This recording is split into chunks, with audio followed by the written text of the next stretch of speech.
Thank you to our main sponsor for today, Beyond Green.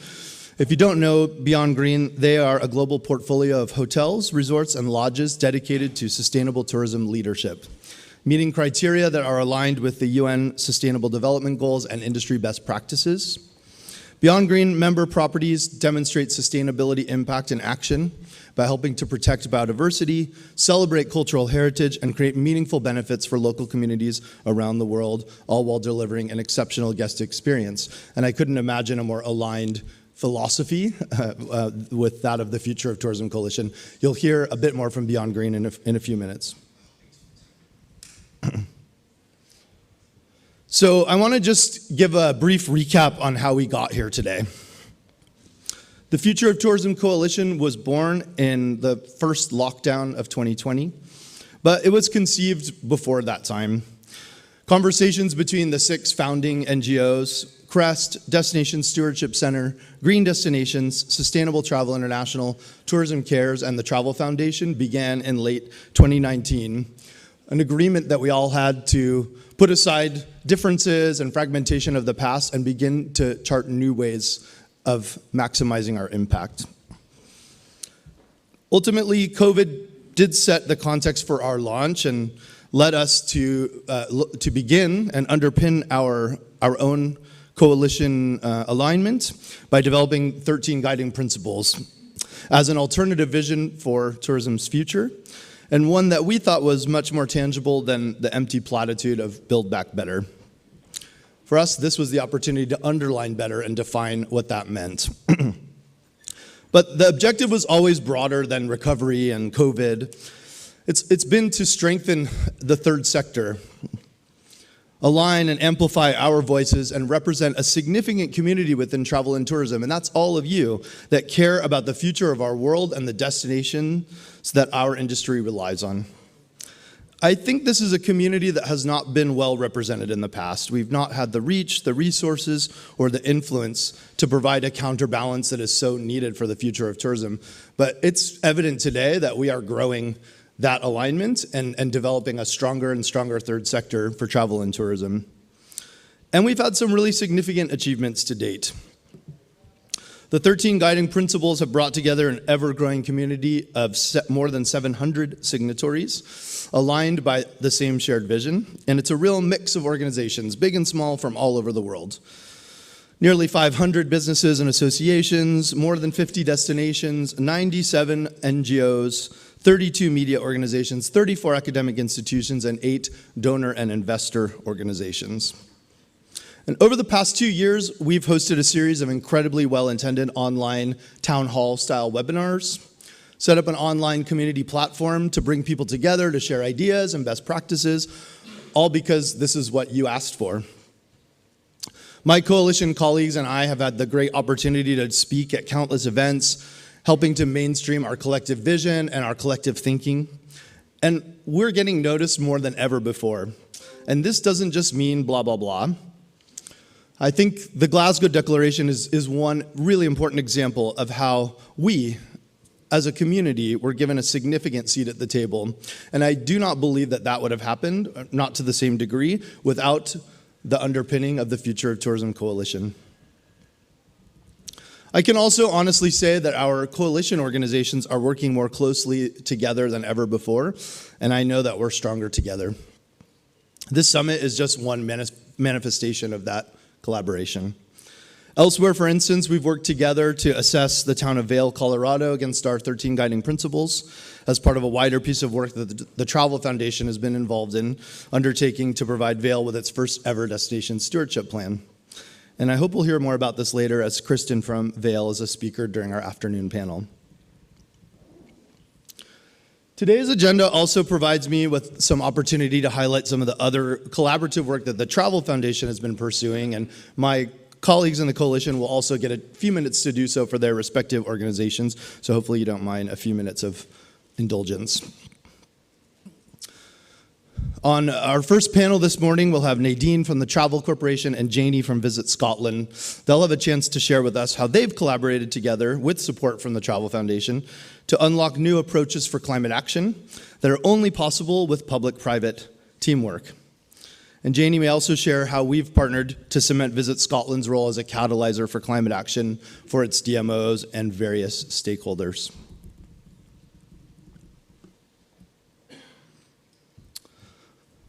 Another panelist this morning will be Liisa from Visit Finland. Like Scotland, Visit Finland is also seeking to discover the optimal role that a national tourism organization can play in driving climate action forward, including through national strategies and alignment and support for its DMOs and businesses.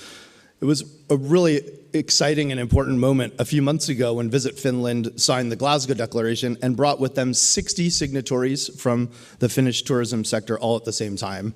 And it's great to see such considerable momentum there. We will have a moment too here in Athens to recognize those who have signed the Glasgow Declaration. And this has been happening everywhere. We've had these collective moments at COP26, at an event recently in Mexico, at an event recently in Kenya and elsewhere. And this is proving to be a great way to signal intent and to kickstart radical collaboration within places. We hope that this summit can leave a positive legacy in Athens too, helping to accelerate climate collaboration here and reinforce Athens' national and global leadership position.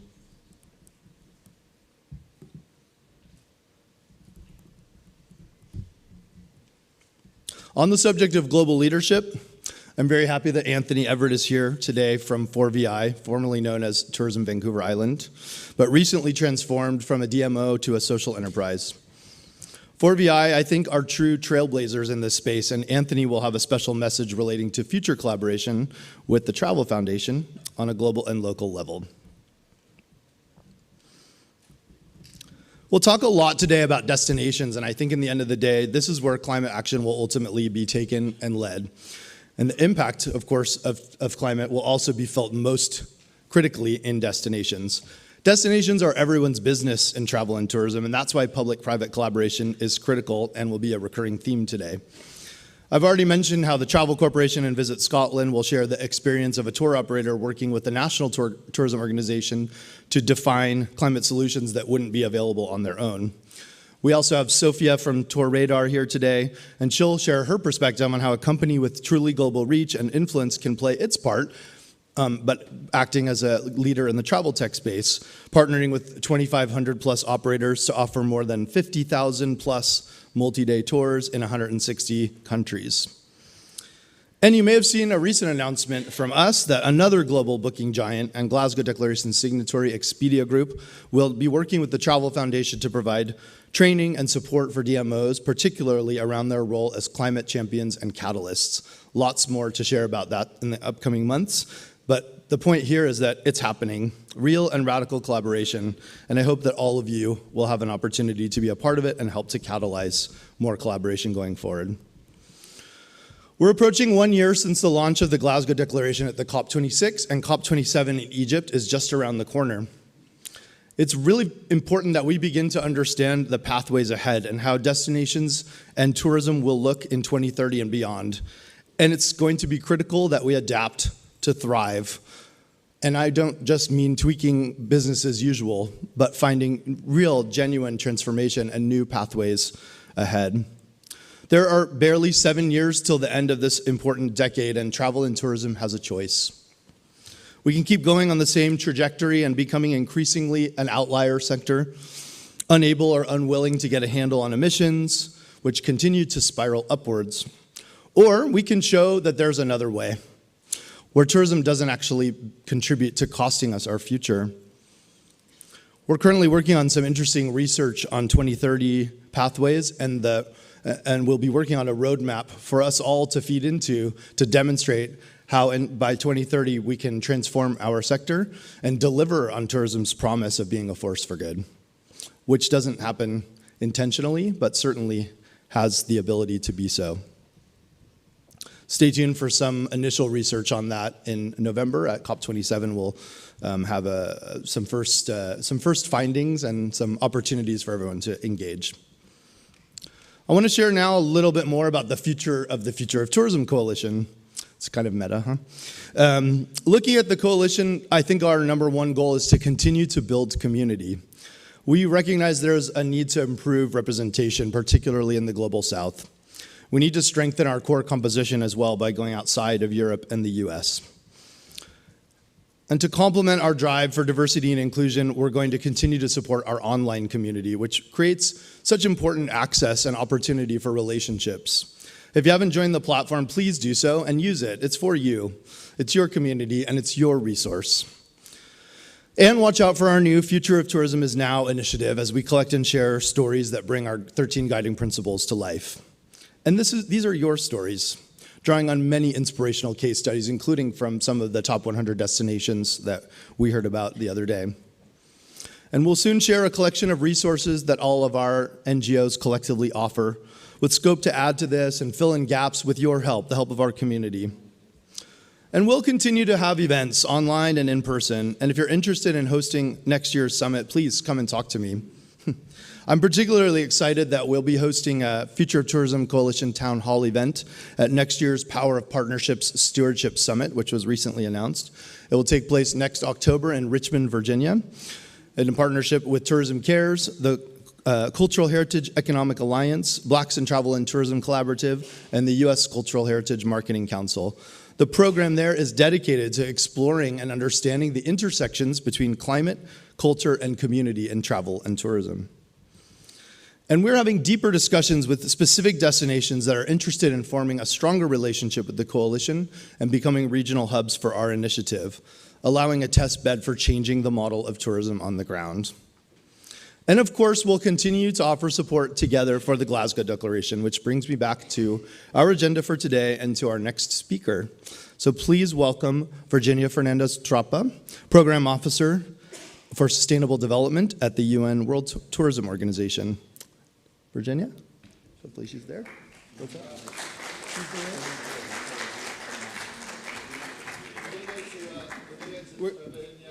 Just kidding.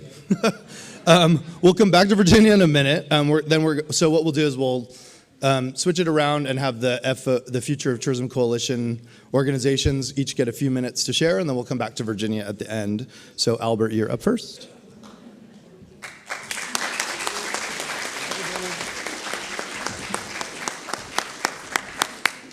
Thank you, Jeremy. I'd like to congratulate the fellow members of the coalition to actually have their first on-site conference, and we were, as Green Destinations, really happy and pleased to facilitate that as one of the co-founders. We had, over the last 2 days, a pretty interesting conference, I think, myself, with 250 people from all over the world, from destination, management organizations, businesses, and experts, practitioners, and it was delighted to actually, after all those years with Zooms and Skypes and whatever, to see people live again, and that's also the benefit of today. I mean, the coalition has organized several remote sessions, online sessions, and that was great. With this, I hope there's a lot of people here, so it's great. Okay, Green Destinations is an organization bringing together people around the world that are professionally involved in tourism sustainability, especially with a focus on destinations. So we help many hundreds of destinations with all kinds of programs. One of it is also certification, but it's a lot more than that. We have support programs, we have promotional programs to make sure that the achievements that are really made are also brought to the attention of tour operators, travel agents, and the consumer. So as we are here today, we are having indeed a multi-day conference. We're having that every year since 2016, when it began in Slovenia, which is one of our let's say, example destinations that we believe that are doing a good job and also are trying to take steps for climate. So I was saying that we are supporting destination sustainability, and we think that climate is really on top of that list. There is many issues to think about. I mean, I had to think of my dress code, but shorts, but often too cold for me, because I was in a meeting an hour ago and it was really cold. So simple things like air codes and also avoiding plastic bottles. We need to think about those first first. Otherwise, how are we going to solve the big issue of climate change? Anyway, we have tools to assess that and to let us know where we are ourselves. And I'd like to ask Patrice to have the last few minutes that I hope we'll still have to say a little bit more about the climate reset tools that we have. Thank you, Jeremy. Thank you very much, Albert. I'm Patrice, and I'm the Training and Support Program Manager of Green Destinations. And as Albert was saying, we are committed to helping destinations plan for climate action. And we, at the moment, have several tools that will help that. One is for the Destination Carbon Footprint Calculator. And this is something that we are continuing to develop. At the moment, data is still limited, and what we really hope is to be able to expand so that we are able to reach and provide this tool for all destinations all around the world. We're also able to help destinations with climate mitigation planning, looking at historical weather patterns, as well as landscapes, as well as vegetation and forest cover, and also, of course, with climate risk planning, and that is looking at medium to long-term projections. And these are just some of the tools that we have started. At the moment, we have piloted them and hopefully continue to expand it by collaborating with other partners. Being able to share data is one thing that we have been talking about over the last couple of days. And yeah, so please come to us, find me, find any member of the team if you're interested. And thank you for allowing us to share this. Thank you. Thank you, Albert. Thank you, Patrice. Paloma, up to you.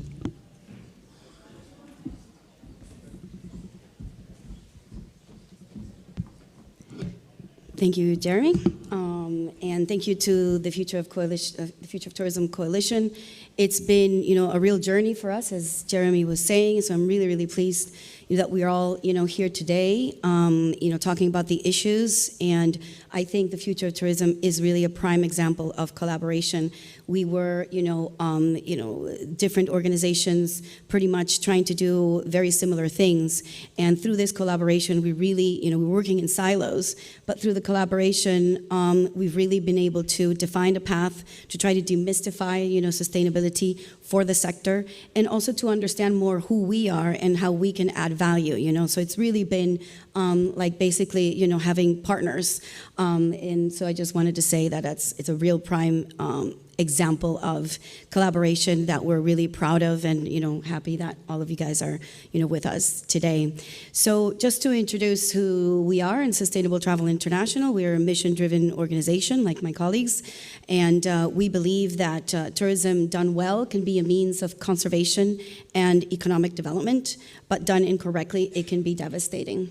So that is the nexus where we support businesses and destinations in their journey. We support the most vulnerable and iconic destinations in their sustainability journey.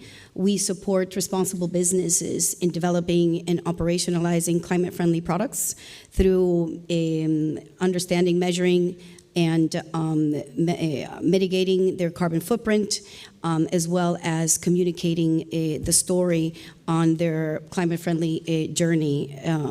We also raise awareness with travelers, with employees, by demystifying sustainability. Sometimes it can be very abstract, so we have awareness raising and training programs.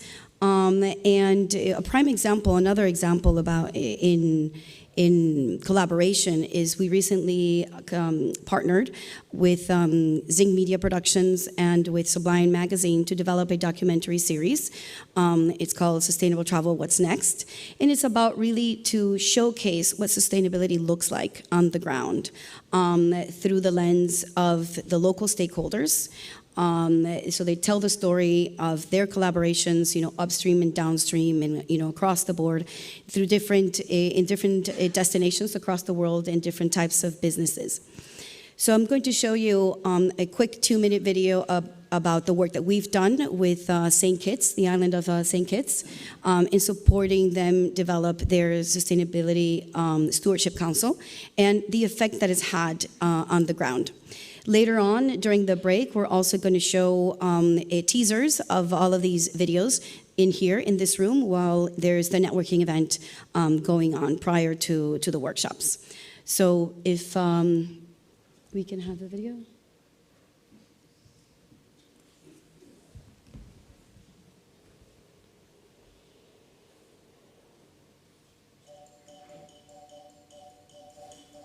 Sustainable Travel International is a social enterprise that aims to transform the impact on the most vulnerable destinations. We've started working with St. Kitts over a decade now, and we've supported St. Kitts' sustainability journey through various different ways. The main thrust of all of our programs is to engage our locals at all levels. Sustainability involves all of us. We are all stewards of this destination. Plastic has been used all over our island, in the world, and so we want to ensure that we try to find different ways in which we can recycle plastic in our classrooms and in our settings. So the training involves reaching out to stakeholders in the tourism industry to show them different aspects of our culture and heritage. I am thinking about expanding my farm to have destination tours that people will come and see what I'm involved in. And a part of the training gave us the necessary tools that we need to be a destination guardian. We have a focus here on energy efficiency and a small ecological footprint. One of the best and biggest differentiators here is the geothermal system. It gives us infinite hot water, and then we can heat the pool to 90 degrees without needing any extra energy. The pool acts as a giant battery for this system, and it keeps the entire resort running. St. Kitts and Nevis Restaurant Week, it's always focusing one ingredient. Sweet potato is the ingredient of the week. Sustainability for me, it's use ingredients that are produced on the island, so that help farmers and the social environment to develop. We're chartering a new course, one that leads to more sustainable and healthier environments, to social justice, and to the conservation of culture in the most vulnerable destinations across the world.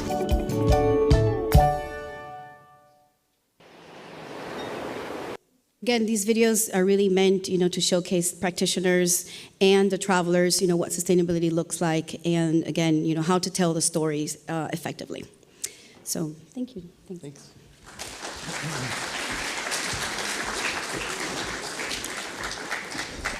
The other 3 partner organizations couldn't be here in person today, but we've got special messages from them. We'll start with a recorded message from Greg Takehara and Paula Vlamings from Tourism Cares. And rolling. Hi, I'm Greg Takehara, the CEO of Tourism Cares, and this is Paula Vlamings, our Chief Impact Officer. We're here in Victoria, British Columbia for our Meaningful Travel Summit. Very unfortunate that we can't be in 2 places at the same time and be with all of you in Athens for the first ever Future of Tourism Summit. But we are looking forward to doing some exciting work here over 3 days.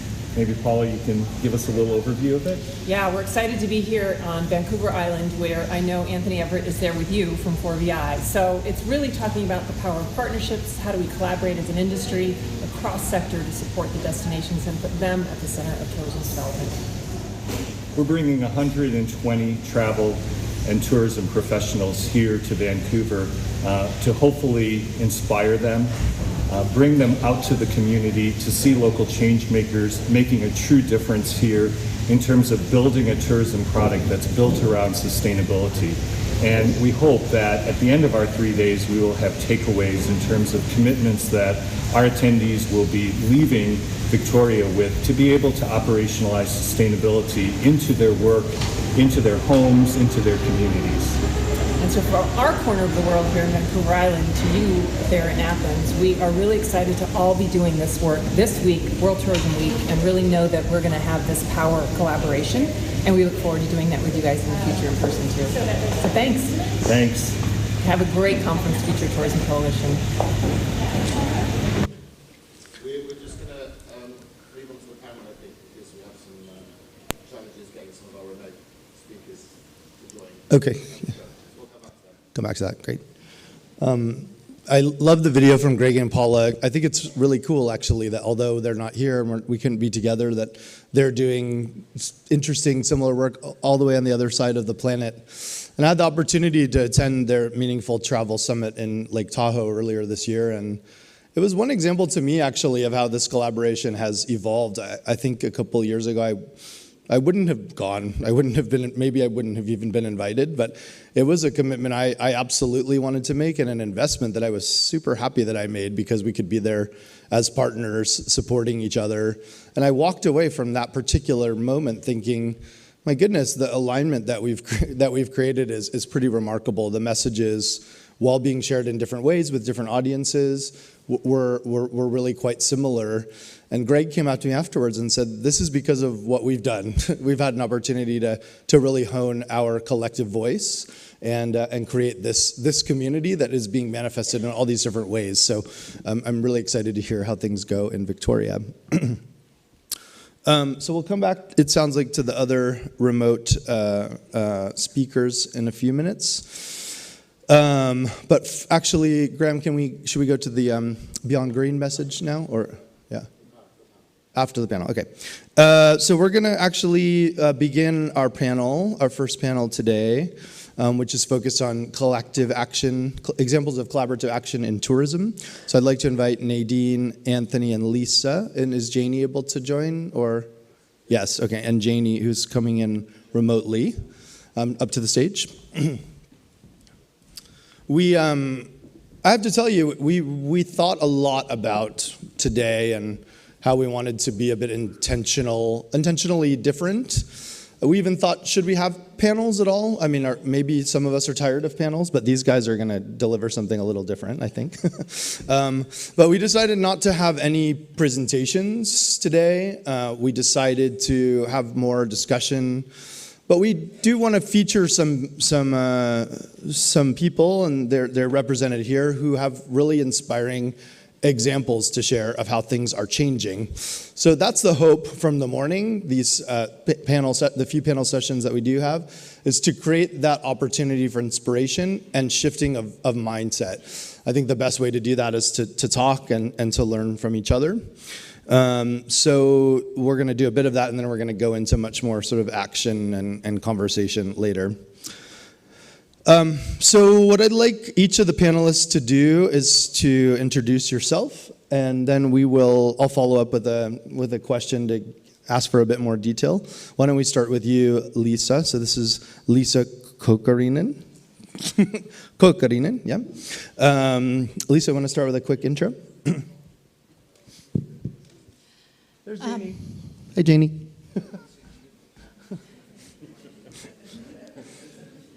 Good morning, everyone, or good afternoon, which one it is. Indeed, my name is Liisa Kokkarinen. I represent Visit Finland, where I work as a head of sustainable development. And I think during the panel we will hear more about the work we do in Finland. So Liisa, you, as Visit Finland, recently signed the Glasgow Declaration, as I shared in my intro. At the same time, brought 60 signatories from across Finland. Can you explain how you got there, how you managed such a collaborative coordination, and what you see as some of the key components to making that happen? Well, how I see it is that the change really starts from the top. We people are part of the change. We take the action, but we need the top to enable us to make the change. So what we did was to go to the top first. We checked with our management that there is no any conflicting interest, because our management must ensure that we have resources for this work. And they said, yeah, hell yeah, we need to do this. Then we needed to go to our ministries, because we are reporting to our Ministry of Economy and Employment. And they said, okay, we do this. Let's do this together, and let's update our national tourism strategy as well. So then we knew that this change is enabled, And then we contacted our stakeholders. And our message was that tourism doesn't need to stop, because tourism is oftentimes blamed for causing emissions, especially because of transport and aviation. But we said that it's the emissions that need to stop, not tourism. We actually need to secure the existence of our industry. And this was something that our stakeholders were easily relating to, and decided to join us and make this to be a collaborative action, because how we saw it, that if we do this together, we can fill those knowledge gaps and we can standardize this. So, then it's a smoother ride. We don't need to do all the work alone and find our pathways. So if any destination wants to try to beat 60, we're going to have a competition over the next year. And let's see if we can beat Visit Finland. Thank you for throwing down the gauntlet of it and inspiring us all on collaboration. Janie, are you there? Can you hear me? You're towering above us all, which is great. I know, I was like, I hope I'm not incredibly giant, to be honest. This is Janie Neumann from Visit Scotland. Janie, a quick intro, please. Yes, I'm the sister. Hi, thank you so much for having me and letting me join virtually, as much as I would absolutely love to be there in the room with you. I'm joining you from Edinburgh. I'm the Sustainable Tourism Manager at Visit Scotland, and have very much working on Visit Scotland's ambition and work on our Destination Net Zero project over the last few years and before. So maybe you can tell us just a little bit more about that, how Visit Scotland has prioritized net zero ambitions as a key component of your strategy, and an example or two of how collaboration is helping to power those efforts. Yeah, I mean, we were very lucky in our tourism strategy, Scotland Outlook 2030, which was launched just a few weeks before kind of COVID restrictions hit. And that has the tagline of responsible tourism for a sustainable future. And that was quite a big move. I mean, this isn't the responsible tourism strategy, this is the tourism strategy. So clear recognition by industry and other players that being more responsible is the way forward and is the way we need to go. So that was already kind of a key point to set. And there's a real acknowledgement that tourism needs to support Scotland's ambitious targets of achieving net zero by 2045. So obviously then COVID hit and a lot of priorities shifted, but also probably an increased awareness that something needs to be done in this space. And as part of the COVID-19 recovery strategy, Scottish Government funded a programme to make that journey to net zero very much part of recovery, and that was the Destination Net Zero programme. So really ensuring that supporting industry and destinations kind of to include climate action in their recovery and build resilience going forward. So that was really a big driver of including net zero in the strategy and that recognition. And that Destination Net Zero program focused on key areas like developing research and insights, supporting businesses, supporting places, and really growing that awareness element. And really the whole thing was from the beginning built on collaboration, because it was Visit Scotland working together with our enterprise agencies. So important to kind of see it also from an economic development perspective, to see how can we support businesses and support a wide range of projects. There are some key projects that I know potentially Nadine will mention. We were working with the Travel Corporation to really look at helping them green their supply chain, and I won't get into much more detail, but it was a great opportunity for that public and private sector collaboration. Another really interesting one was working with destinations. We worked with the Travel Foundation to pilot work with destinations in Scotland to help them develop their climate action plans. And I think there was a recognition that as destinations, this is not a very well-trodden path. So we're all kind of forging ahead, there's not a 10-point plan on how to do this and the manual we can just hand out. So this was a great opportunity to work with very different destinations, with Glasgow, Visit Inverness, Loch Ness, and the Outer Hebrides, a chain of islands, to work with them together collaboratively to figure out, with the advice of the Travel Foundation and then the support we could give, but what would a climate action plan for them look like, and what are some of the common tools.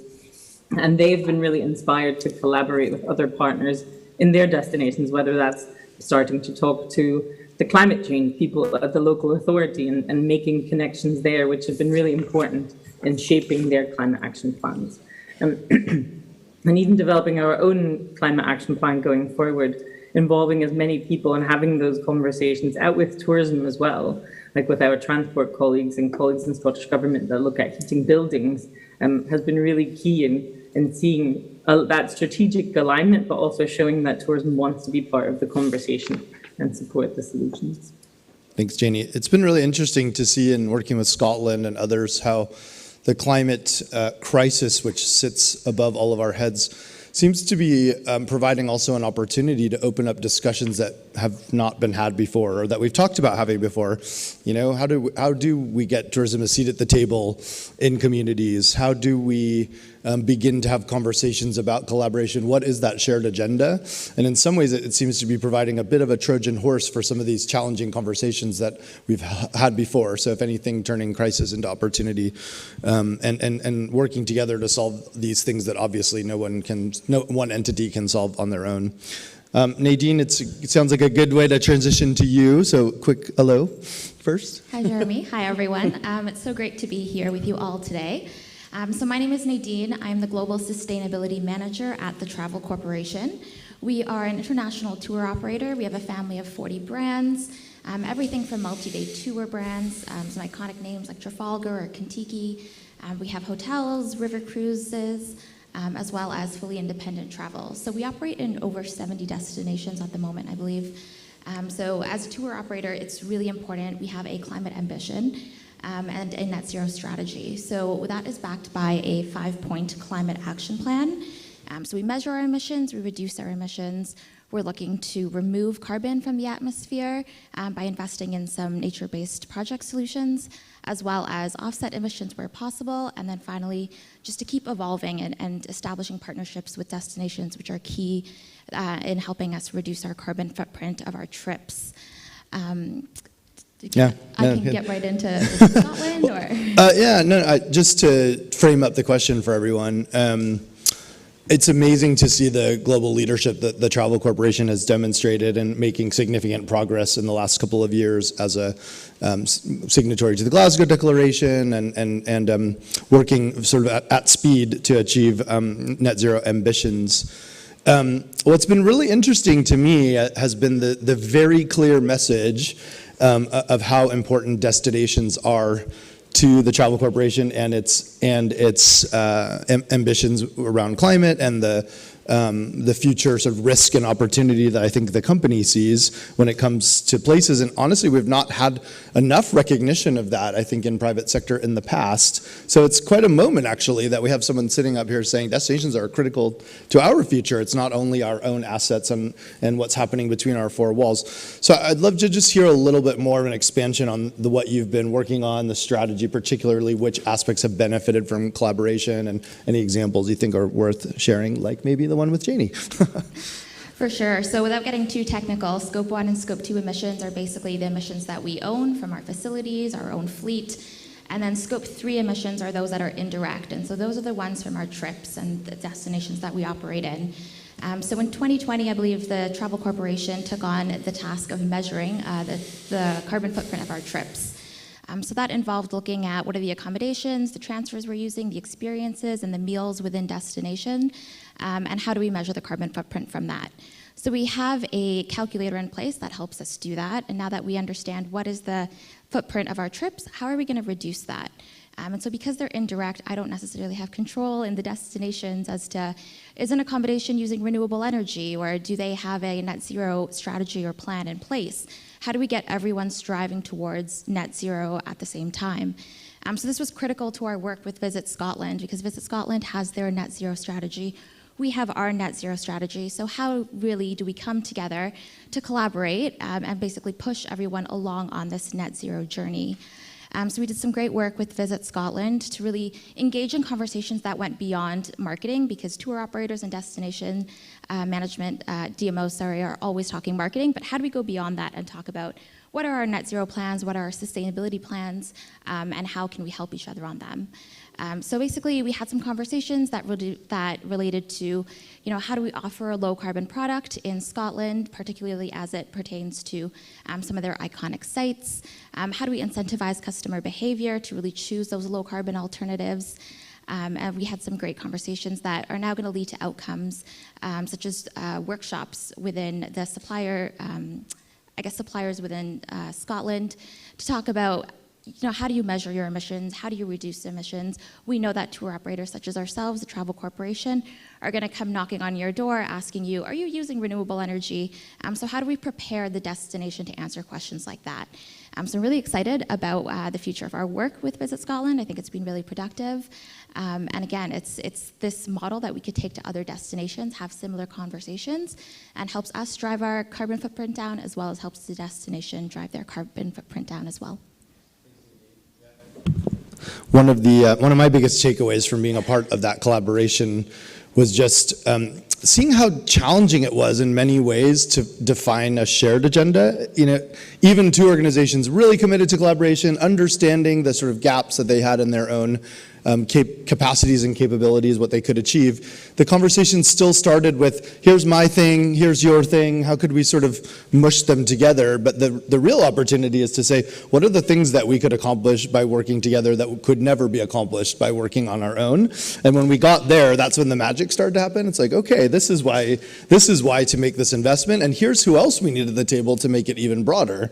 We need the rest of the system sort of aligned around a shared vision in order to achieve anything here. So that's a great call to action for other tour operators, the DMOs within Scotland, the OTAs, all to come into alignment around some shared principles so that these initial seeds that have been planted can start to grow. So I think that's where the future is headed of that collaboration. I'm really excited to see how it evolves. Our last but not least, of course, panelist here, Mr. Anthony Everett. You want to say hello? Okay.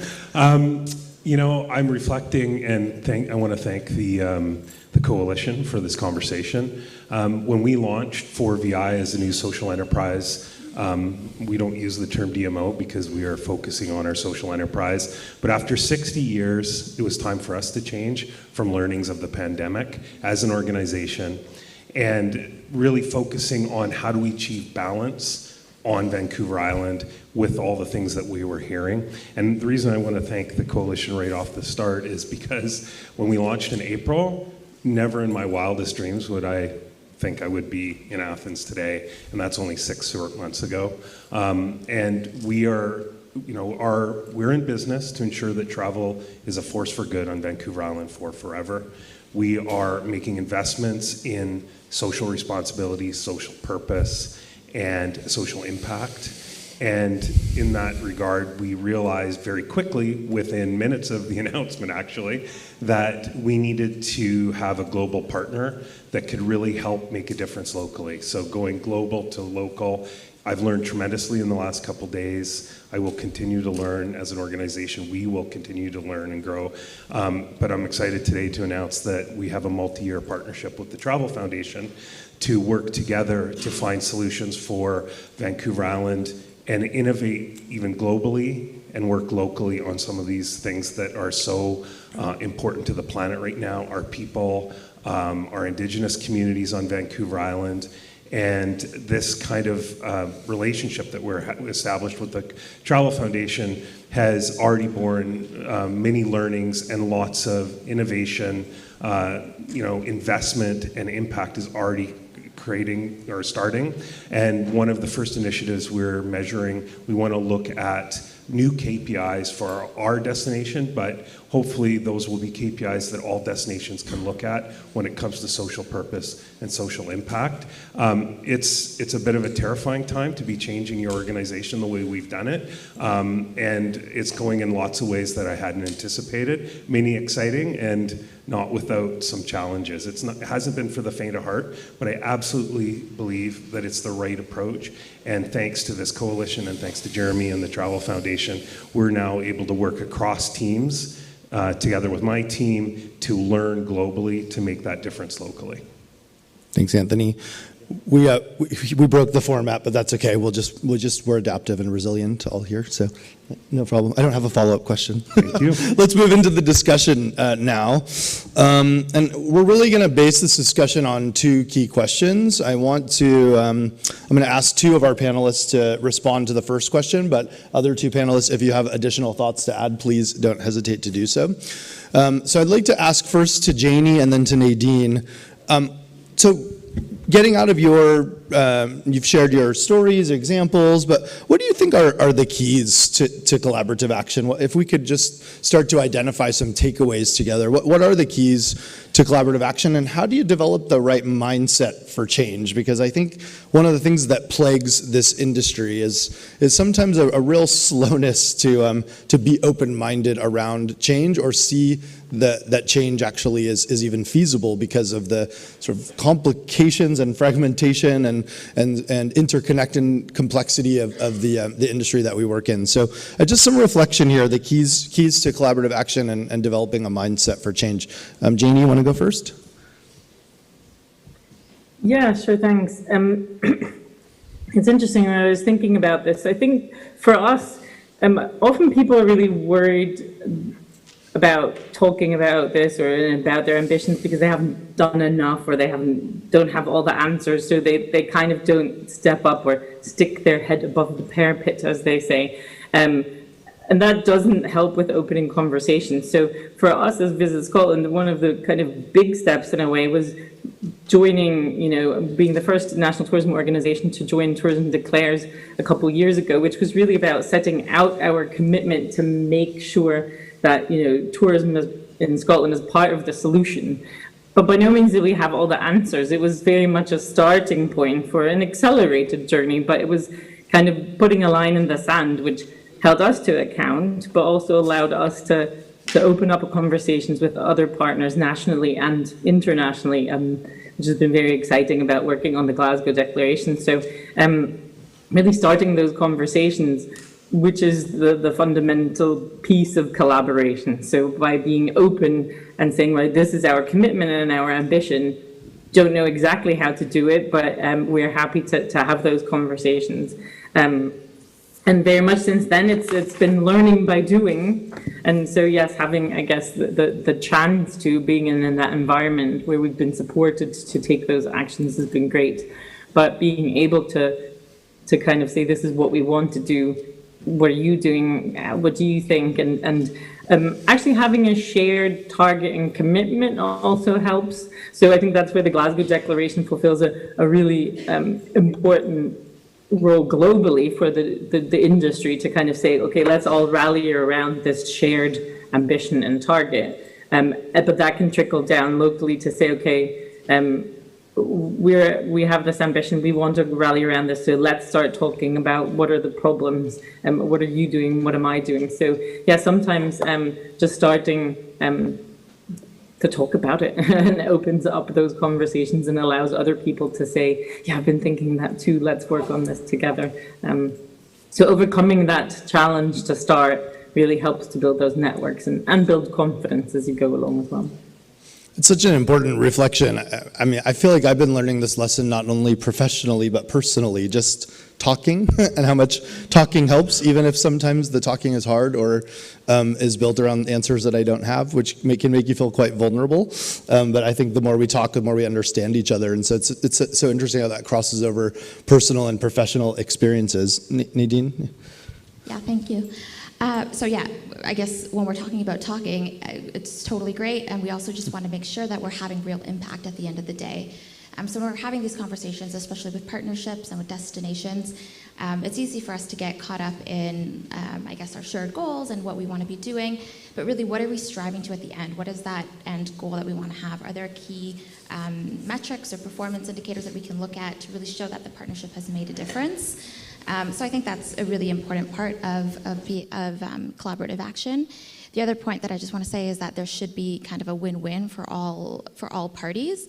So just by having an open conversation at the beginning of the partnership as to what are your goals, what is the other partner's goals, and how do they align and how do they mash up, Jeremy alluded to it. It was pretty messy at the beginning, and we weren't really sure where we were going, but it kind of it came together as we went on. And I want to kind of say that that might be a challenge as well when you're talking about partnerships, is you don't necessarily know where you're going and how you're going to get there. But again, the talking, the sharing goals, the realizing, keeping your eye on what that impact is going to be, and where you're, how you're going to measure against that is really key. Embracing the mess, yeah. There's so many things I'm involved in right now where I think it is, sometimes it's just chaos for a while, and you kind of need to muddle in the chaos a little bit and not try to end it too quickly. And sometimes the chaos is the thing, I think, that actually gets you there, because it brings out all the, all that needs to be brought out in order to get to that end result. And I think too often in this kind of Zoom world that we're in, it's like, we have 45 minutes, we need to do that. But you can't muddle through chaos in 45 minutes. You can probably just have chaos or not really get to the depth that's necessary. So I really love that reflection. Do you guys want to share anything else about this topic? Anthony, Liisa?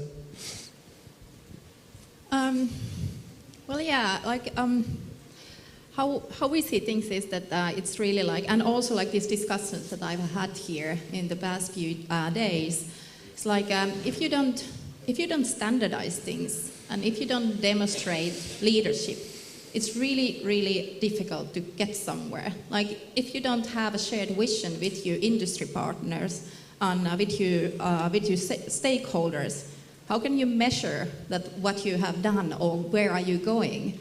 So I really think that it's really important, like if you want to take climate action, that you really translate it into your country's context and into your business context, and you standardize it, because then you're really in the same boat with your stakeholders and you speak the same language, and that already makes the journey much smoother. Yeah, I would add that I think leadership means that when you collaborate, you have to give up something. And I think, this is such an important topic around climate action, the climate emergency. And, what we're giving up as an organization that has evolved, that we're here to collaborate. We're not here to change your status quo. Our status quo has changed. We're here to help share. We're an imperfect organization. I think it's really important because sometimes DMOs can come across as being all-knowing, and we are not. But we know that we can work with you. We're not here to upset what you do. We're just here to help find a pathway forward, and that's what leadership's about, is demonstrating what you're going to give up in order to move together in a collective way. The other kind of theme I heard there, and it's certainly one of my principles, is sort of chucking your ego at the door, which is really necessary. Interestingly, I find that the collaboration ultimately is what feeds my ego. So by sort of tossing your ego out and working on sort of a collective objective, it often actually comes back around to making everyone feel real good about their contribution. So, but I found certainly with the Future of Tourism Coalition that this has been the most critical aspect, is just being honest, being open, recognizing that actually we are stronger together, which sounds quite cliche, but in the end of the day is I think a really beautiful principle. Let's move on to the second question, and we'll start with Liisa and Anthony and then Liisa. Let's do. So what barriers do you feel that you still need to overcome as you go forward? I'm sure there's many, but let's also, because I'm a positive person, let's also think about how we could spin those barriers into opportunity. Yeah, I mean, the opportunity, it's all about opportunity. And on Vancouver Island, there are many community DMOs, and the barrier is that they haven't always contemplated their role in climate change, climate action. Here we are now as 4VI in a regional context doing a carbon audit and things like that, and I think it caught them a little off guard. And so our role is to say, I'm sorry that, we might not have had an approach to begin this in a way that you felt you had access to, but now's the time. And getting DMOs in behind to really help the industry and the small and medium businesses, because my heart is always with those small and medium businesses. And one of the key places they look to for leadership and access is through their DMOs. And so the barrier and the opportunity is for us is to work more closely with them and let them know that we're going to do a lot of the heavy lifting. We just need them to be at the table with us in the spirit of collaboration. Liisa? Yeah, I think that one of the barriers really is like our mindset, actually. That if you ask yourself, with climate action, do you support that idea? It's just like, yeah, it's good. Or do you actually contribute to it? So are you part of that change? Do you make these changes in your daily life? Do you make choices that are low carbon? Because if you don't do them, who are you expecting to do them? Is it just always that someone must do something? Or do you want to be that someone who contributes to that change? So I really think that that's one of the barriers that yesterday we were discussing about, like why is meat offered during the conference? And it was said, because people would get so angry that if there was no meat. But at the same time you say, we should be sustainable and we should be low carbon tourism. So the people will always fear the change. But quite quickly we adapt to it because it becomes norm. So I think it's just accepting that the change is evident and very soon it's the norm. Janie, Nadine, anything you want to add? I'll just add really quickly because it relates to mindset, but really we're not going to have those solutions, those low carbon alternatives tomorrow or next year or in 2 years. For example, electric vehicles that we're potentially using for our groups would be something around 2025, 2026. But that shouldn't stop us from engaging in conversations today with destinations, because while our electric vehicles may be further down the road, what about the infrastructure within the destinations that it's going to be required to charge those electric vehicles? That's something that can start be putting in the next 2-3 years. So it's a long game, but just keep your mind on what are the steps that we need to take to get there, and just keep that positivity. But we're not going to have the solutions overnight. It's a long game at the end. Janie?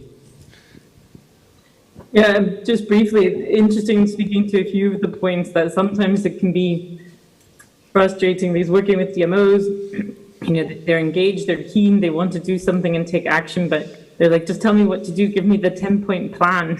And sometimes it's like, we don't have the 10-point plan. So yet, we're working our way through it, and to still keep bringing people along on that journey when there's not an easy answer, never mind, as Liisa said, even if there is an easy answer, to get people to do it. So it's that continuous challenge of engaging people and helping them find, working together to find that answer. In a space that's maybe still a bit messy. So in the afternoon, we're going to expand on this conversation, and the workshops are going to engage all of you in thinking about the role that you might play in a collective action situation, and trying to understand also one another, and the roles and motivations that others are bringing to the table. So I think there's been a lot of amazing reflections already on that, but maybe I'm just going to ask the panelists really quickly to run through each of you and give a very quick sort of, okay, as we go into this afternoon thinking about roles and how we need to learn to understand each other, any advice or particular reflection from this conversation that you think we should capture as we move into our afternoon's activities? So just a final reflection. Final reflections. Maybe I continue what I just started here, that I think it would be really nice that if all of us, if we really think that what is my choice today, what is like those little things, for example, when you go back to your hotel, how do you get there? Do you take a taxi? Do you maybe walk, take public transport? It's just those daily choices. And if you just start considering that in your destinations, in your businesses, that it's those small choices that you make all the time, but they add up, and then, then it already contributes to the bigger picture. So if you don't already make them, just start right now.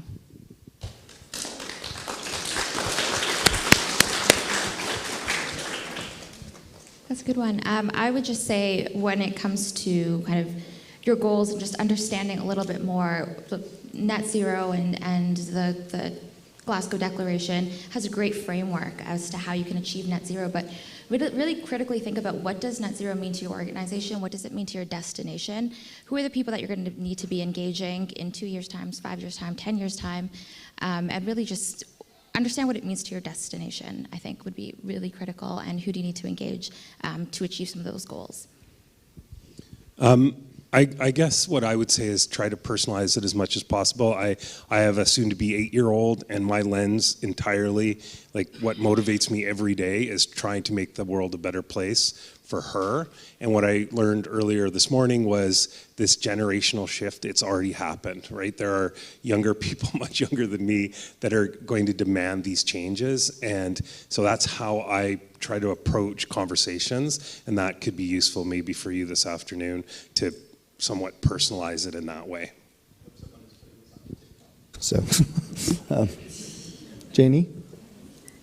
I'm not sure if I can add that much more, but I think from all the conversations we've had today, that kind of being open, talking about your ambitions, but also kind of thinking about where other people are coming from and what their challenges are, but always focusing, I think as Nadine quite rightly said, it's great to have the talk, and it's very important, but kind of focusing on those shared outcomes and the actions and what you're trying to achieve.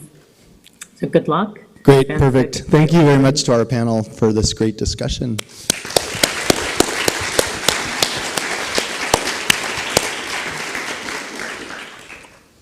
I think we're going to Virginia now. Yeah? Okay, good. So welcome, Virginia. I think here she comes. Hello, Jeremy. Hello, everyone. Hi. There we go. Hi, Virginia. Good to see you. Thank you for joining us. We're sad you're not with us in person, but so grateful that you've taken a few minutes to share some thoughts with us today. So over to you. Thanks, Jeremy. I'm sorry for the late connection. I really wish I was there with you in person. We'll have to wait for the next edition. I hope that then I will manage to make it. I just wanted to be brief, but I didn't want to miss the opportunity to basically thank you all. Thanks to Green Destinations and the Future of Tourism Coalition and partners for the invite, and of course especially to the City of Athens and the Greek National Tourism Organization for their drive, for your drive in basically providing this platform to support enhancing the partnerships that we need to ensure a green transition of the sector, of the tourism sector and its resilience.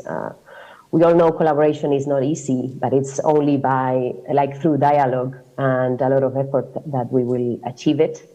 So again, thanks for providing this important platform for that to advance. I mean, we know that COVID left us with data, arrivals of 30 years ago, but now the recovery is here. Last figures are pointing at already in July, 60% of the international tourist arrivals back to levels of 2019. And the projections for the end of the year are like that we would achieve between 55% and 70% of the arrivals of 2019 by the end of the year, which means that the one good thing that COVID left us, which is that growing consensus that we really need to speed up in the transformation, now really needs to be transformed from words into actions, because recovery is here and we cannot afford that basically all that damage that the pandemic did cannot have at least one good outcome, a big one, the transformation. A couple of days ago, we celebrated World Tourism Day, as you all know, under the theme of rethinking tourism. And yeah, I like to think that that's exactly what you're doing today, and that's what we are all doing on our daily basis, yeah, as stakeholders really committed to this transformation. So also thanks for the opportunity to frame these talks within the framework of the Glasgow Declaration, because from UNWTO we really see it as the vehicle to catalyze action and collaboration. We are 1 year into its implementation now since the launch at COP26. As you all know, Travel Foundation is our implementing partner, and we've been really successful in advocacy, mobilizing a lot of signatories.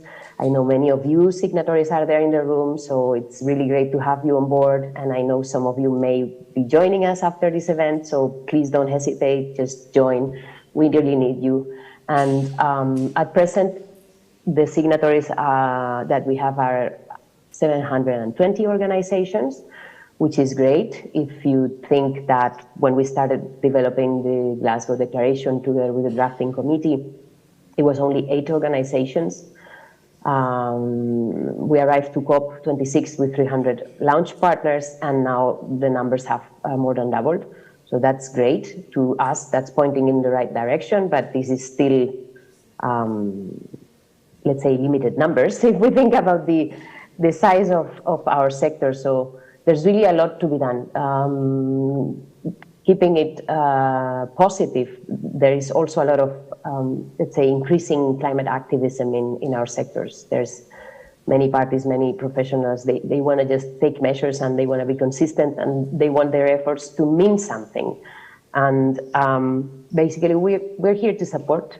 UNWTO, as you know, is not a large organization. We are among the smallest of the UN system, but we're still here to support, and we are happy to have the possibility to understand the needs of destinations, the needs of small and medium enterprises through our partners. Otherwise, it's very difficult for us to be able to provide the necessary support or to encourage our member states and national tourism organizations in the right direction for climate action to advance. And we know that most of the action takes place, or at least is initiated at the subnational level. So we're here for you, and the role we see for destinations is clearly that of a multiplier. We've had examples where DMOs mobilized a lot of stakeholders from the destination, and they even joined and signed up to Glasgow as a group. This is the case of Visit Finland, for example. We think this example is a good reference and hope that it can be replicated, so we're really able to scale up. And yeah, if you think about, for example, the way that the EU transition pathway is making reference to the Glasgow Declaration is exactly in connection with collaboration. They are mentioning Glasgow Declaration in the chapter that talks about launching a co-implementation process. So here we are. We all need to chip in and do our part. 2 days ago, we released during the meetings of the G20 in Bali on the occasion of World Tourism Day guidelines on strengthening MSMEs and communities as agents of transformation in tourism. This document is also making explicit reference to Glasgow as one of the vehicles for this to happen.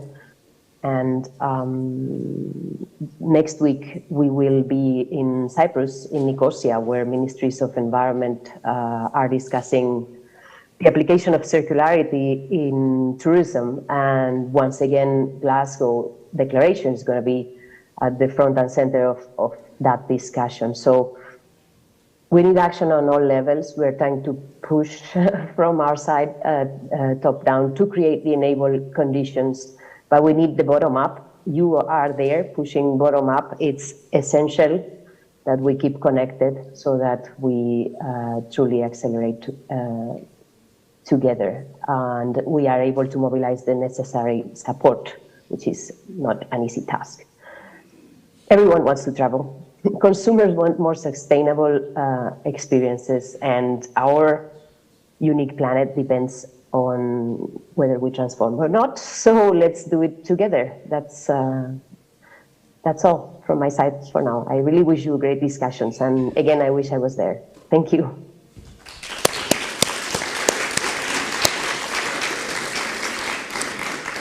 Thanks, Virginia. I really want to recognize Virginia for bringing this idea of radical collaboration to life. I mean, bringing together a UN organization, and what started as a grassroots movement with Tourism Declares a Climate Emergency, and the work that we've done to bring together this group through the coalition, the sort of grassroots, the third sector, people working on the ground, as Virginia referred to, and the gravitas that exists through the UN to find something different. When you merge the sort of two ways of thinking, ways of working into something better than the sum of its parts. And I think that's one of the best examples we have of how collaboration at all levels can lead to something new. So I think now we're going to move into our message from our sponsor, which is Beyond Green. There's going to be a short video, and then I'll ask Martin to come up and share a few words.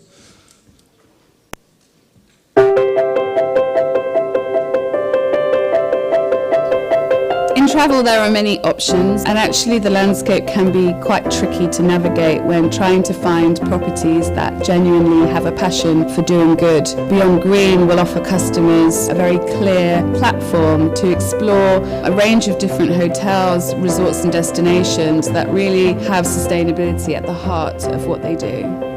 When it comes to travel, it's making wise decisions on where we go, how far we go, and why we go. It all dovetails back into creating a better, more sustainable environment for all of us. What I care most about is making sure that we preserve heritage, that the communities and the people that we visit will continue to thrive long after we're gone. Join me and Beyond Green in encouraging the world to come forward and travel gently.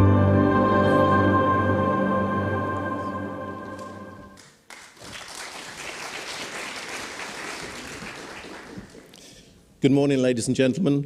Thank you, Jeremy. Thank you for all the coalition partners. My name is Martin Thomas. I'm Vice President of Beyond Green, based in New York. On behalf of all of our Beyond Green members around the world and the Uberov family, owners of our parent company, Preferred Travel Group, I'd like to thank you all and all the coalition partners for organizing this wonderful Future of Tourism event. Beyond Green is proud to sponsor this inaugural event, as we all come together to share best practices and help make travel a force for good. During these challenging times, our industry addresses the need to adopt true sustainability practices to help address global climate change. Beyond Green was formed during the pandemic in April 2021, following the vision of the Uberov family and sustainable travel expert and Beyond Green travel founder, Kostas Christ. I'm sure many of you know Kostas. Their mission and our ongoing goal is to shine a light on those hoteliers for whom sustainability is a passion and forms the central DNA of their operations.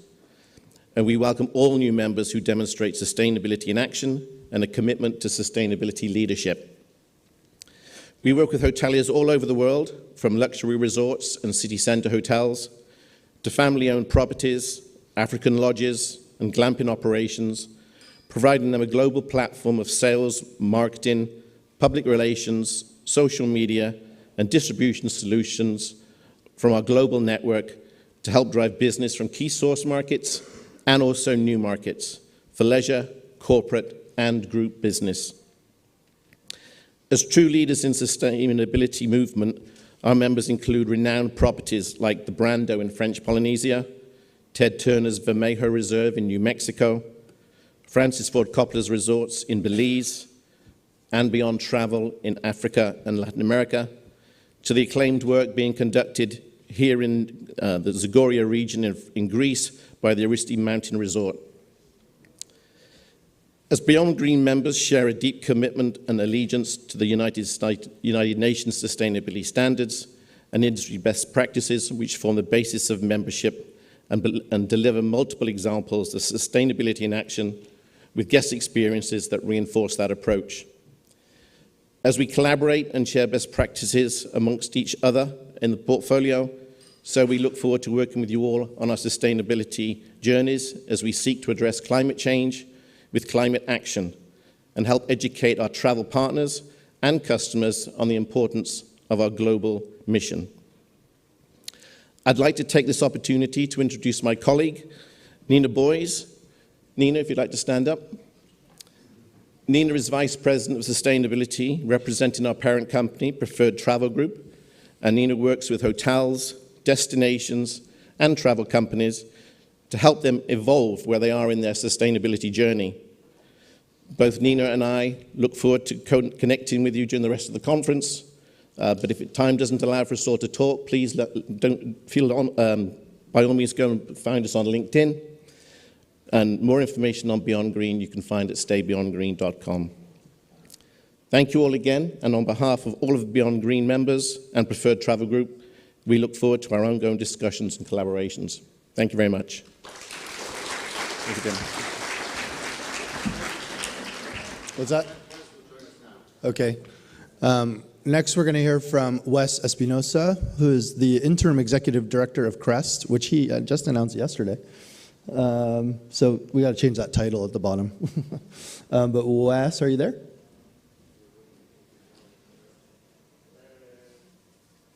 Yes, I'm here. Apologies, everybody. I'm just now joining and trying to get this set up.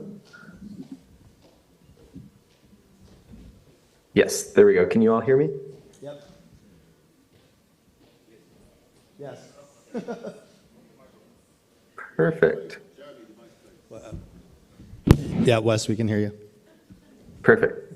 Excellent. All right. Well, thank you all so much. And I'm really excited to be here right now. And I hope that the event is going wonderfully. I really wish I could have been there with you all in person. But I know that all of our collaborators at the Future of Tourism Coalition are putting on an incredible event. So as mentioned, I'm Wesley Espinosa. I'm the interim director and executive director at the Center for Responsible Travel. Folks know us as CREST, and I'm really excited to be here with all of you. A diverse group of collaborators, all of whom are working together, making commitments, and taking collective action to address the climate change crisis. Every day, it seems like climate change does what it does best, right? It changes. To meet climate change where it's at, we too must evolve with it. And in order to do that, we have to work together towards shared goals and recognize the role that each of us can play in creating that positive change. If we don't adapt now, if we don't bring more people together, climate change will tear at the fabric of the destination communities we love and treasure. And so here at the Center for Responsible Travel, we're doing this through our destination stewardship work. We bridge destination stakeholders and community leaders to the forefront of shared tourism management to act as collective stewards of their communities. See, marketing isn't enough anymore.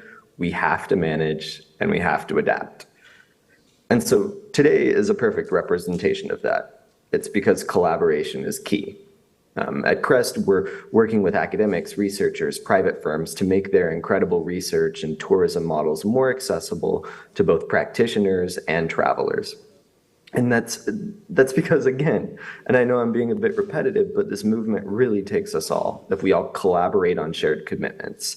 At CREST, we believe that that will lead to real positive change. And this change looks like, a lot more. This change has a lot more tangible benefits, right? It empowers residents and provides equitable economic opportunity. It can preserve the heritage, both natural and cultural, of the places that make travel so unique, of the places that we love. It can galvanize visitors to become a part of the solution to destinations' challenges. And it preserves the environmental, social, and economic change we need to preserve identity. And so CREST's model, if I'm being perfectly honest, is honestly at this point nothing, and our impact cannot scale without the Future of Tourism Coalition. For the last couple of years, the coalition has brought together so many different actors working at the forefront of sustainability and the climate change movement.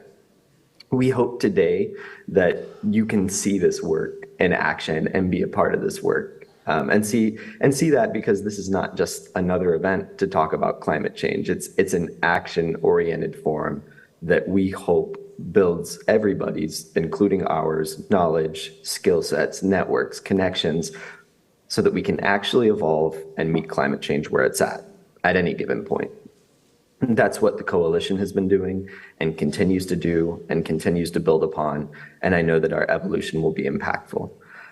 So I just wanted to say a couple of words. And again, I really wish I could be there with you all today, but I want to thank our sponsor, Stay Beyond Green. I also want to say thank you to, this is Athens, the city of Athens, all of the other collaborators that have made today happen, and all of you that made it out today. Let's make some very serious commitments. And at the forefront of those commitments, let's commit to collaborate. Let's commit to use the Glasgow Declaration as a guiding framework. Let's commit to ever evolve and stay away from the status quo. And let's commit to putting our communities first and bring everybody together for long-term sustained climate action. Thank you all, and I really look forward to seeing what the incredible results of this event are and what you all accomplish in collaboration with the coalition. Thank you so much.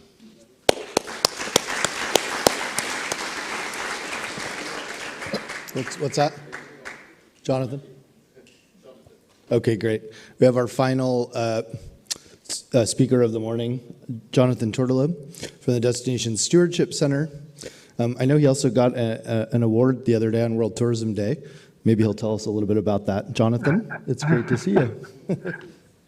I wish I were there in person, and as it happens, it's about 3:40 in the morning here, I think, or 4:40, something like that, and I misset my alarm.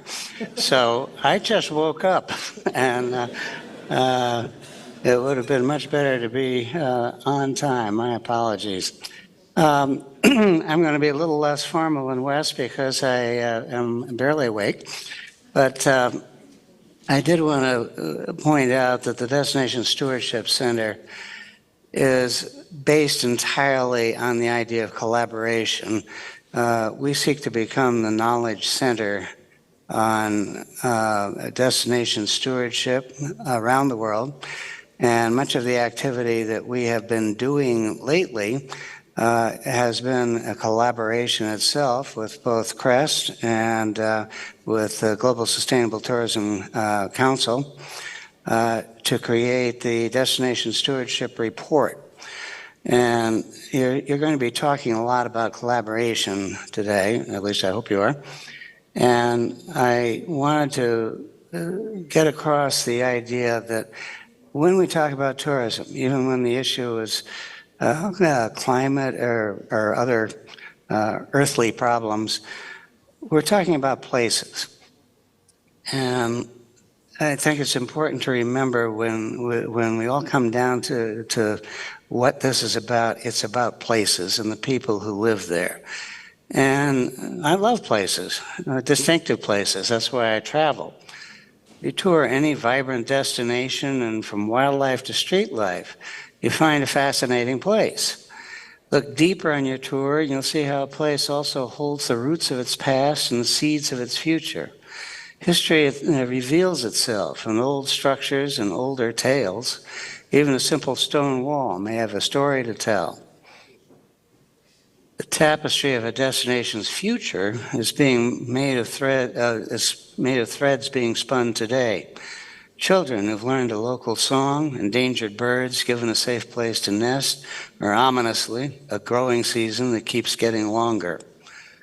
How will that change the local cuisine? What new insects will arrive? What birds will go away and never come back? These intricate interconnections make distinctive places precious. They're an invaluable library of experience. So what role does tourism have to play in the fate of a given destination? Depending on the place, the answer ranges from nearly nothing to almost everything. The intersection between tourists and the places they visit depends on destination stewardship or the lack of it.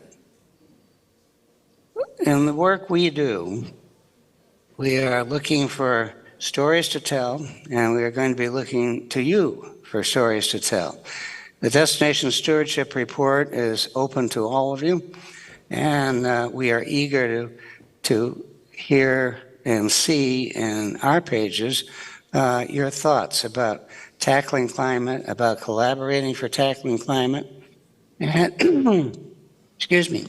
And if you look at some of the recent issues of the report at destinationcenter.org, you'll find examples of all sorts of collaboration and places that are overcoming various problems.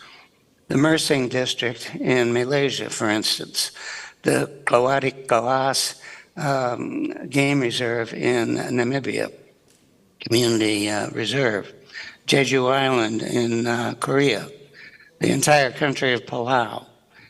Columbia Gorge here in the United States is a tourism area shared by the states of Oregon and Washington, and they have done a terrific job of putting together a good destination stewardship council. And we're also looking for opinions. So I didn't quite mean to make this an advertisement for the report, but it's really important, and you're going to be doing important work here. And through your contributions to the Destination Stewardship Report, you'll be giving your ideas and examples to other practitioners all over the world. And I think I better end right there. We would like to see you in the pages of the report and on the website of the Destination Stewardship Center. And this is one giant collaboration to figure out how to do things better than we've been able to do in the past. I wish you all the best of luck in Athens. Wish I could be there, but I'm sure you're going to be able to do a terrific job without me. And my great thanks to Crest for the Legacy Award that I received 2 days ago, which obviously addled my brains. But it was a great honor to receive it. And next time I'll see if I can set my alarm clock a little better. Best of luck to all of you. Thanks, Jonathan. Jonathan's, I was even surprised he mentioned at the end because I think he's too humble to talk about it, but Jonathan Tourtellot has been working at this for longer than some of us have been alive. And that doesn't mean that you're old, Jonathan, you're just wise. But I want to recognize him once again for that Legacy Award. It was extremely well deserved. And Jonathan, you've been inspiring all of us for a long time, so.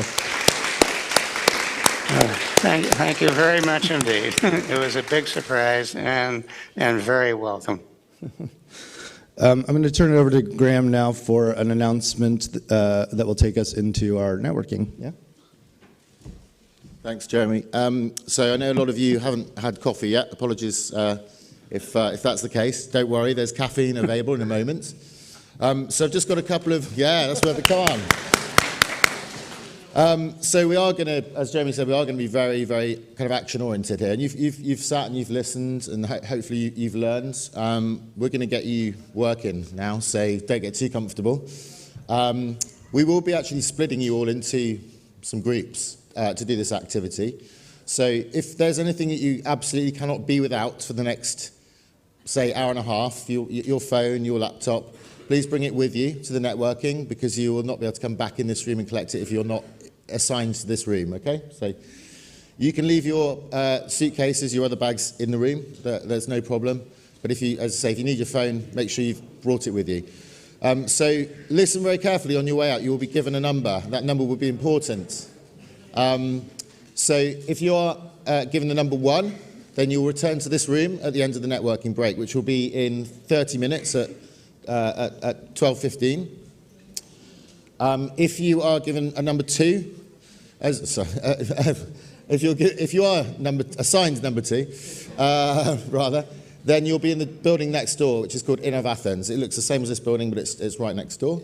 If you are assigned number 3, then you'll be coming with me to a slightly more complex route, but I'll be out there waving a brolly or something at 15:15 to do that. So that's kind of the administrative thing. So there's a number to remember. 1 are coming here, 2 next door, 3 with me.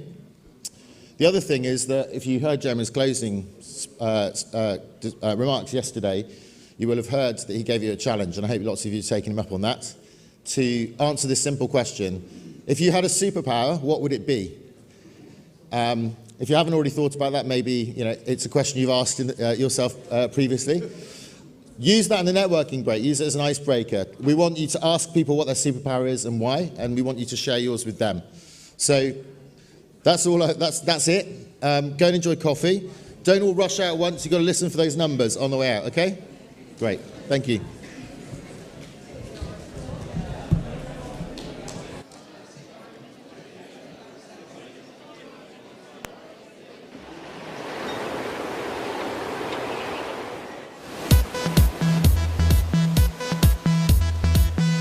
The vision for Barbados as a sustainable destination is really around working with the hotels, working with the residents, working with government, and all together as a community make sure that we collaborate together.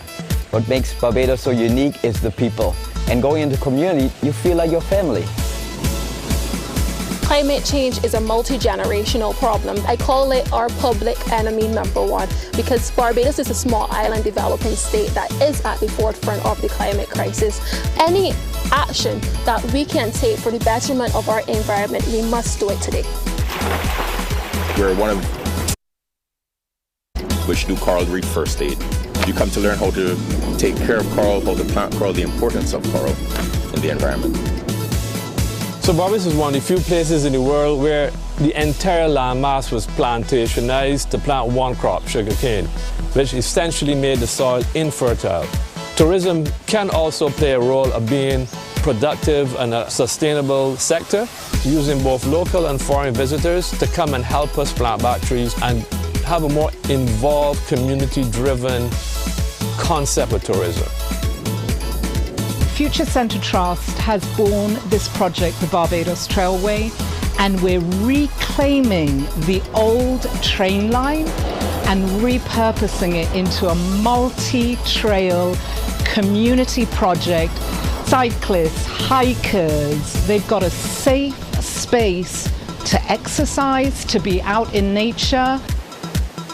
We have partnered with the Barbados Sea Turtle Project. The sea turtles are actually an endangered species. Usually when they hatch, the sea life can come and eat them, like the crabs for instance. So we try to rescue them as soon as they hatch. We said to ourselves, well, we have a social responsibility, and that's why we decided to get involved.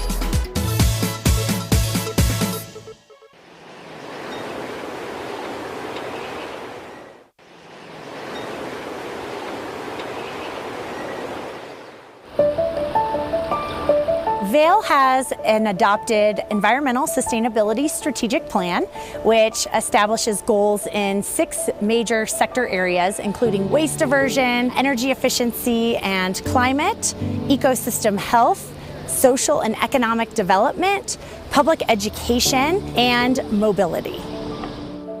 Mobility and transportation make up the second largest greenhouse gas emission contributor in Vail.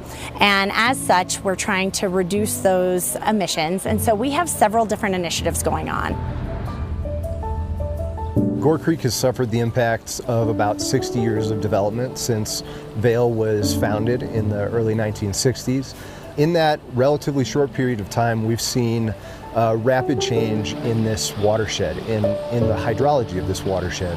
Flow is 1.43. So the reason we're out here every September is really to capture a snapshot of both the flows in the stream and the water chemistry of the streams. For thousands of years, this valley has really been a home for so many types of wildlife. So we are working hard to improve the habitat, especially for the bighorn sheep. So we're doing some controlled burns there and really trying to increase the forage there. As kind of a higher calling and as a race, as a species, humans have the ability to make decisions and pursue efforts to be a good steward of how we interact with the natural world. So it's perpetuating the presence of these species, not only for our own enjoyment, but for future generations.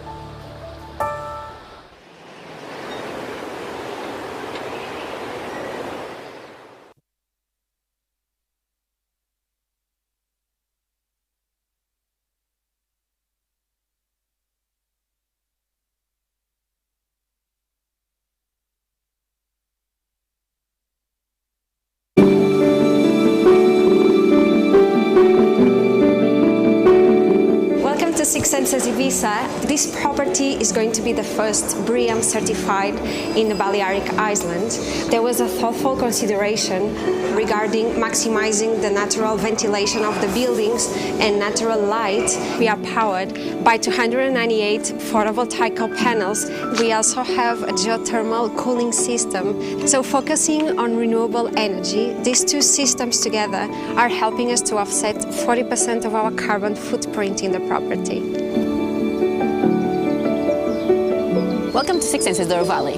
Right now, we are in our organic garden. Here we produce a lot of herbs and vegetables that we use in our kitchens. Everything is produced according to nature rules, so everything in balance and harmony.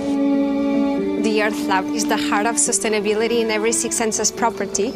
In this very special place, we are driving the coolest activities and workshops to engage our guests.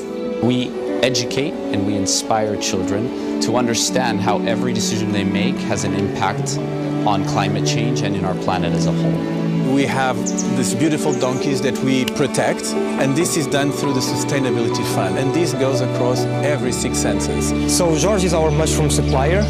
He brings boxes, we change to our boxes, and then he takes his ones back. If we can do this with all suppliers, we can reduce the amount of plastic being used. I think that's fantastic.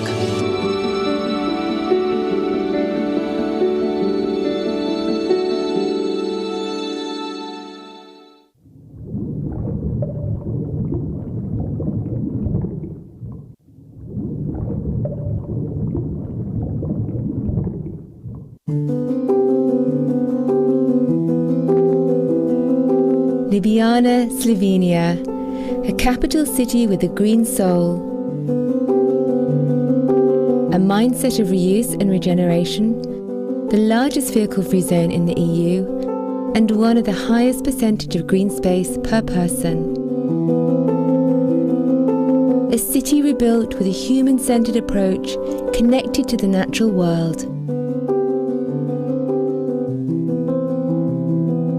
A garden-to-table culture where nearly everything comes from the farms that surround Ljubljana. We decided to just get our own garden. The idea of closing down the city center just for pedestrians and cyclists is perfect. And then we have the Cavalier service.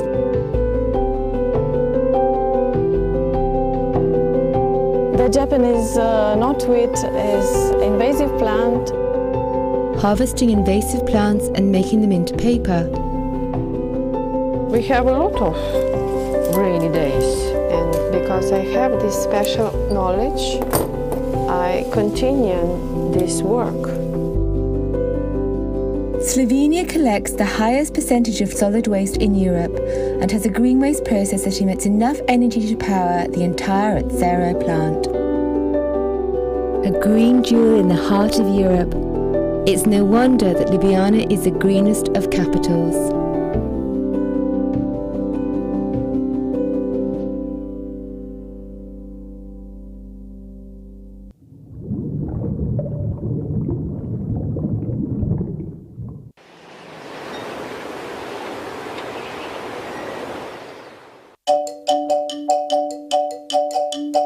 Sustainable Travel International is a social enterprise that aims to transform the impact on the most vulnerable destinations. We started working with St. Kitts over a decade now, and we've supported St. Kitts' sustainability journey through various different ways. The main thrust of all of our programs is to engage our locals at all levels. Sustainability involves all of us. We are all stewards of this destination. Plastic has been used all over our island, in the world, and so we want to ensure that we try to find different ways in which we can recycle plastic in our classrooms and in our settings. So the training involves reaching out to stakeholders in the tourism industry to show them different aspects of our culture and heritage.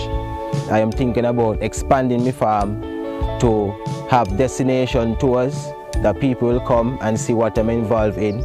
And a part of the training gave us the necessary tools that we need to be a destination guardian. We have a focus here on energy efficiency and a small ecological footprint. One of the best and biggest differentiators here is the geothermal system. It gives us infinite hot water, and then we can heat the pool to 90 degrees without needing any extra energy. The pool acts as a giant battery for this system, and it keeps the entire resort running. St. Kitts and Nevis Restaurant Week, it's always focused in one ingredient. Sweet potato is the ingredient of the week. Sustainability for me, it's use ingredients that are produced on the island, so that help farmers and the social environment to develop. We're chartering a new course, one that leads to more sustainable and healthier environments, to social justice, and to the conservation of culture in the most vulnerable destinations across the world.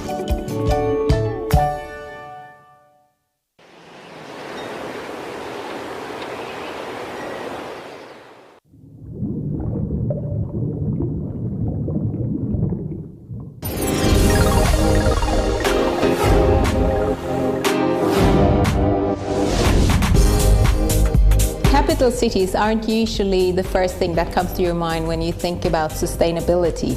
But luckily some cities like Oslo have started to put sustainability as a top priority.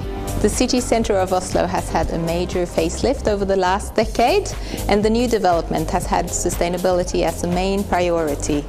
So in Oslo it's not just one big sustainability initiative, but it's the sum of all the big and small initiatives by the different actors that's all working towards the same goal of making Oslo a sustainable destination.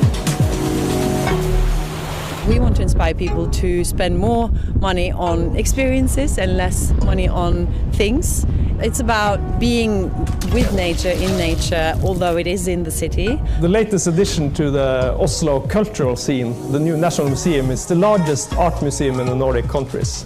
When we built the building, it's built under Future Built's criteria. So they've been using recycled cement and recycled steel, and the building is both warmed up and cooled down by seawater. The vast majority of the hotels here, they have a third-party certification in sustainability. We grow food here at the hotel that goes straight through the kitchens and is being served to the guests. Green roofs are important in many ways. A green roof will retain rainwater and it will also reduce the energy use of the building. But it's also very important to support biodiversity in the city. The love for nature is kind of in the DNA of the Osmopolitans. So we really want to protect our nature and we use it a lot and we like to welcome people. Because a good place to live in is also a good place to visit.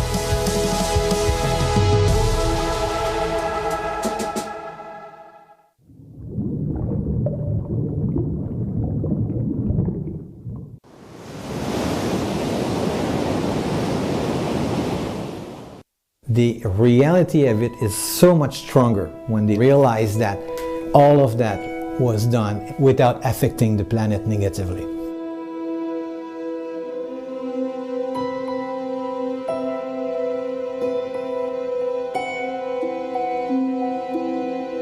Dominica was a shock from the start. Nature just in your face.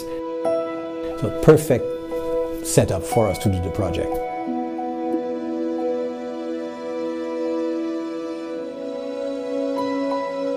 Living truly off-grid, without compromise. Finding this ridge at the edge of the sea influenced the way the buildings are made, to take advantage of their location.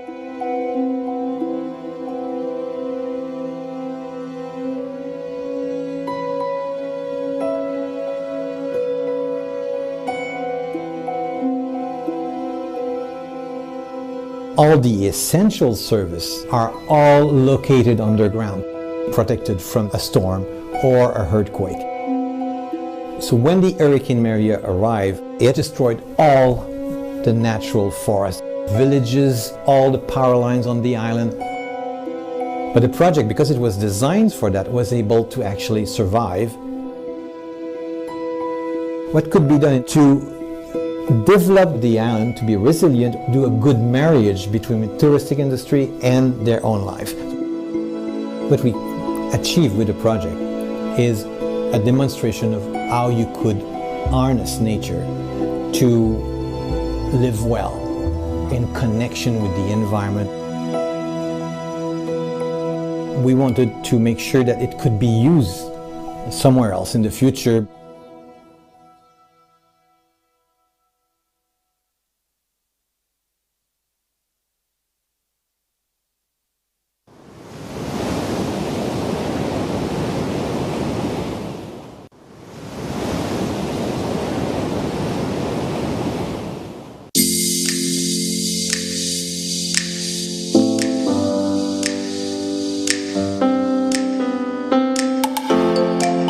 I think it's this connection to our local environment that's really inspired businesses, local governments, and our communities to embrace sustainability.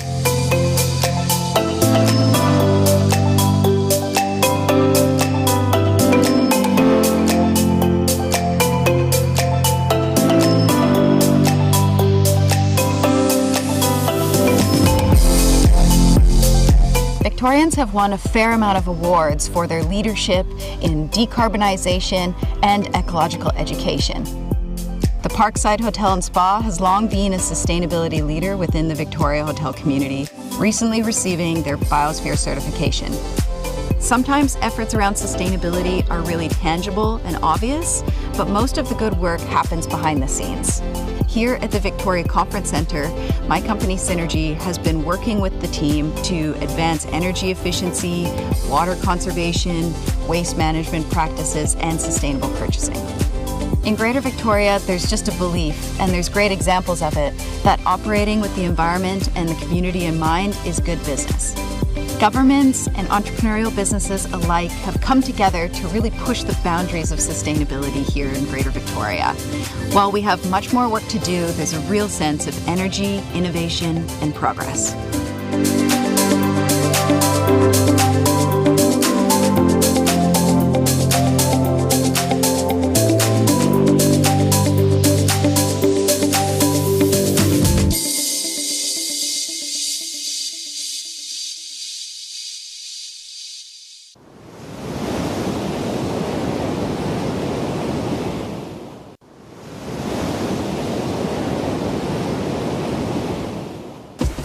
Over the years, with the devastating hurricanes and tropical depressions and tropical storms and so on, the beach experience had deteriorated significantly, and people basically had stopped coming to the beach. The decision was taken by government to engage in a beach nourishment exercise, to trap the sand and prevent the sand from being washed out to sea. The patrons are coming back, locals and visitors alike, and they're telling you what a wonderful experience that they're having here at Frigate Bay. We've seen lots of customers coming back onto the beach. Everybody's really enjoying it and benefiting tremendously.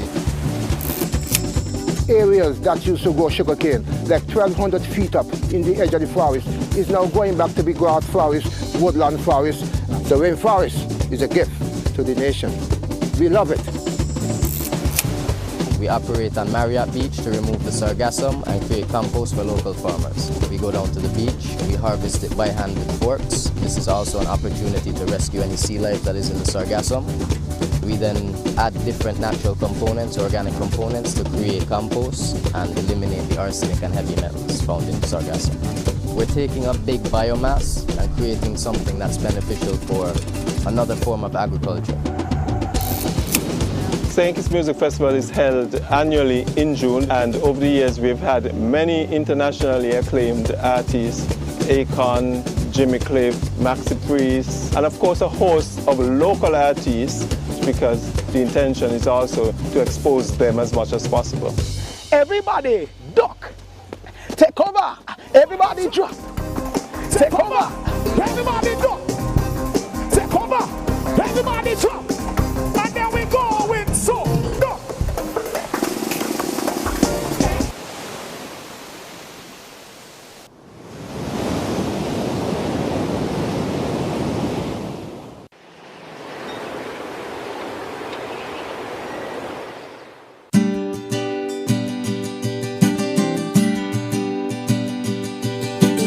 Sunshine.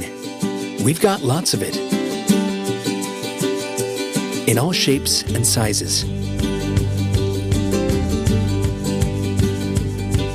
grows our grapes. It provides us with a bountiful harvest every year. It produces vitamin D that keeps us healthy, enhances wellness and outdoor recreation, prevents disease and promotes good mental health. With the Mediterranean climate, it's sunny most of the time.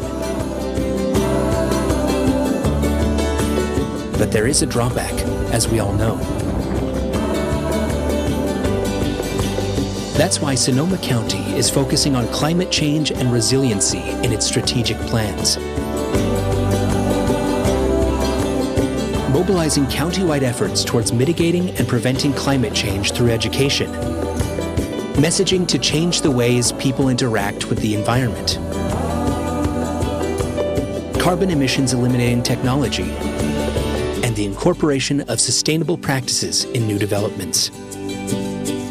Sonoma County is working with the state of California to achieve a 30% zero-emission vehicle light-duty fleet by 2026. We aim to reduce the risk of fire and floods and address sea level rises and biodiversity loss. Sunshine. We've got a lot of it. We want to use it well and protect us from the effects we don't want. So there is another tomorrow for generations to come. Sonoma County, where life opens up, moving to a sustainable future.